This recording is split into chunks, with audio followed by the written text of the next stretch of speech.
2026-এর বিশ্বকাপের চরম উত্তেজনার মধ্যেই সামাজিক যোগাযোগ মাধ্যমে এক পোস্ট করে নতুন বিতর্কের জন্ম দিয়েছেন বলিউড শাহেনশাহ অমিতাভ বচ্চন। ফ্রান্সের পারফরমেন্সের প্রশংসা করতে গিয়ে তার করা একটি মন্তব্যকে বর্ণবিদ্বেষী হিসেবে দেখছেন অনেকে।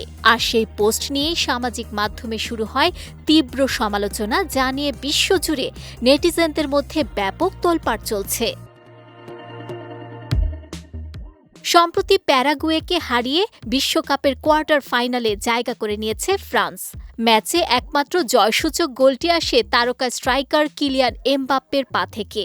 ফরাসিদের এমন দুর্দান্ত দাপট দেখেই সামাজিক যোগাযোগ মাধ্যমে ওই মন্তব্য করেন বিগ বি।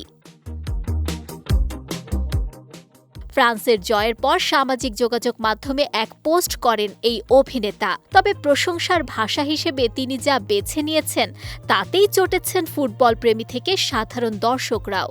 অমিতাভ বচ্চন লেখেন, এবার বলেই দেই, এই ফরাসি দলটিতে যে 11 জন ফুটবলার আছেন তাদের মধ্যে 10 জন কালো এবং 1 জন সাদা। এটাই হলো কালো মানুষের শক্তি। তার এই মন্তব্য পোস্ট হওয়ার পর থেকেই সামাজিক যোগাযোগ মাধ্যমে সমালোচনার ঝড় ওঠে। নেটিজেনদের একাংশ ক্ষোভ প্রকাশ করে বলছেন, খেলোয়াড়দের গায়ের রং বা জাতিগত পরিচয় দিয়ে বিচার না করে যোগ্যতা ও জাতীয়তার ভিত্তিতে মূল্যায়ন করা উচিত ছিল। অনেকেই বিগ বির এই মন্তব্যকে চরম অসংবেদনশীল এবং অপ্রয়োজনীয় বলে আখ্যা দিয়েছেন।